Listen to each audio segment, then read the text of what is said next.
Predstavte si, že sa nachádzate v tmavom a hustom lese. Stojíte tam a nevidíte koniec tohto lesa. Pozriete sa hore a nevidíte slnko. Chcete ísť ďalej, ale načahujú sa po vás konáre alebo sa podkýnate o korene stromov. Presne takto som sa cítila, keď som si prechádzala anorexiou. Stratená a nevedela som nájsť cesty von. Pochádzam z nekresťanskej rodiny a hodnoty som si zakladala na tom, čo si o mne myslí svet. Či som dostatočne pekná a že či ma budú mať ľudia radi. To sa zmenilo, keď som prišla na Keci Camp.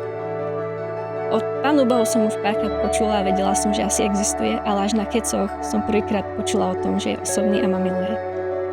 Až na tomto tábore mi jeden vedúci dal veršík. Hospodin sám kráča pred tebou, nenechá a neopustí ťa, neboj sa a nemaj strach. Vtedy som prvýkrát pocítila, že sa Pán Boh dotkol môjho srdca a zistila som, že ma miluje takú, aká som a nie taká, akú potrebujem byť pre iných ľudí. Pochopila som, že v tom hustom lese vôbec nie som sama a že on je tam to svetlo, ktoré kráča pri mne a vidím a nie som stratená. To je aj dôvod, prečo chcem robiť tieto tábory a že som vedúca teraz.